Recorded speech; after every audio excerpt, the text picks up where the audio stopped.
Hi, I'm Bozo and I'm a Kiri main and Overwatch coach. What makes a good Kiriko and what makes a bad Kiriko? Today we'll look at 5 different levels of Kirikos from bronze all the way to champ. As expected, we'll start with the bronze Kiri. She almost always plays inside her team and on low ground. Her positioning is pretty static, meaning she does not reposition often. Her Afuda tracking and kunai aim is poor, resulting in missed heals to teammates and missed pressure on the enemy team. When she heals, she will only heal without consistently adding kunais between Afuda clips. When she does shoot, she'll shoot 5, 6, 7 or more kunais while ignoring her team on crit. Regarding hero-specific mechanics, she often forgets she even has wall climb and rarely uses it.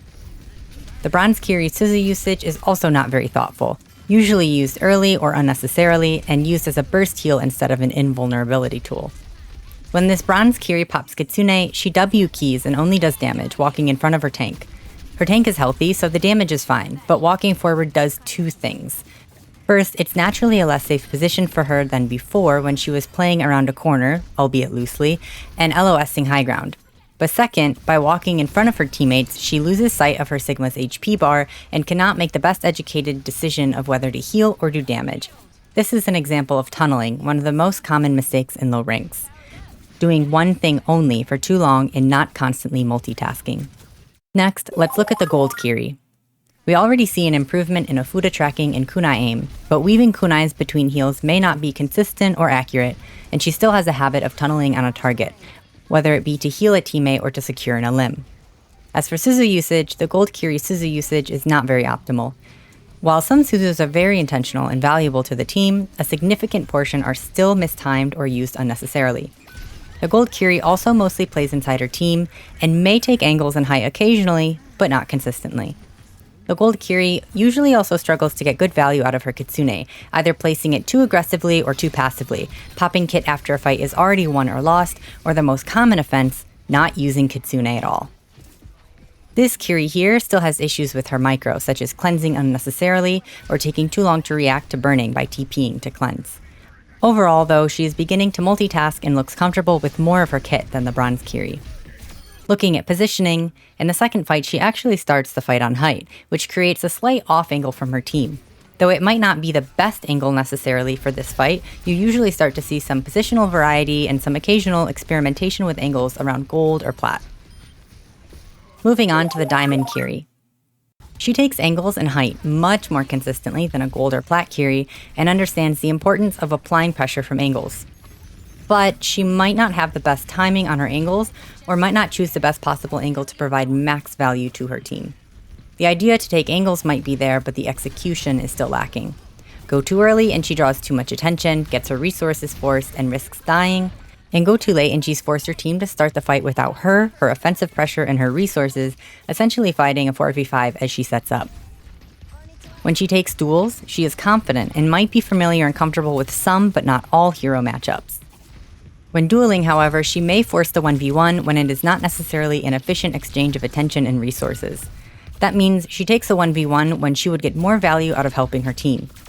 That's something we see with this student. This Diamond Kiriko often forces duels, neglecting her team. The enemy frontline benefits from her being distracted, and she's taken the bait to duel their backline. Before the fight here, she looks for a 1v1 on this Lucio, isolating herself from her team and actually fighting outside of her TP range. When she does TP, it's to her frontline and she immediately dies. Similarly, in other fights, she spends so much time dueling enemy DPS that she rarely helps her frontline. Mechanically, her micro is not bad, but she forces her frontline to play passive in her absence. As for Rush, a Diamond Kiri uses her Kitsune more often and more consistently than in lower ranks, though they might not be perfect. Of course, there's also the complete other end of the spectrum from this student, the pacifist healbot Kiri. The Kiri who absolutely refuses to make her own plays, and her only virtue is that she doesn't make many mistakes. That playstyle can work up to a point, and you could technically climb little by little with that playstyle, but at a certain point, usually around Diamond, the pacifist playstyle is not enough, and if you are not making plays, the enemy Kiri is, and you'll lose games for it. Next, let's look at the Masters or low GM Kiri. Mechanically, the Masters Kiri is very solid. She can weave kunais pretty accurately between Afuda clips, and she hits her Suzus. Around this level, she will start to consistently correctly estimate incoming damage, and not greet her Suzu or her TP. She knows all of her hero matchups well, and can duel enemy DPS comfortably and confidently. With that said, she does not force 1v1s that are not in her favor or that do not benefit her team. When dealing with enemy flankers, the Masters or low GM Kiri is confident in her ability to switch tasks quickly, which means she does not spend too much time or energy looking for flankers, but just keeps them in the back of her mind while she does something else. She also knows when to peel and when to trade backlines. Sometimes her resources are more valuable used offensively to aid frontline when a friendly backliner is being dove. So where is the Masters or low GM Kiri lacking? She may do all of the above semi-consistently, but will still make mistakes from time to time.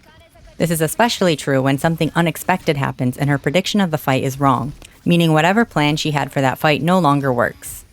The Masters or GM Kiri will sometimes, but not consistently, have a contingency plan or a plan B when things go wrong, and make good decisions quickly under pressure.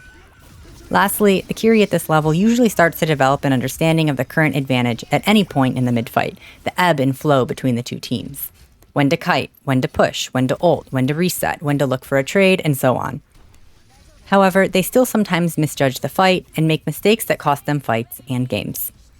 Here, something this Kiri does well is wait for enemy Doom to go in, then full send with her frontline, taking advantage of the fact that their team has no tank temporarily.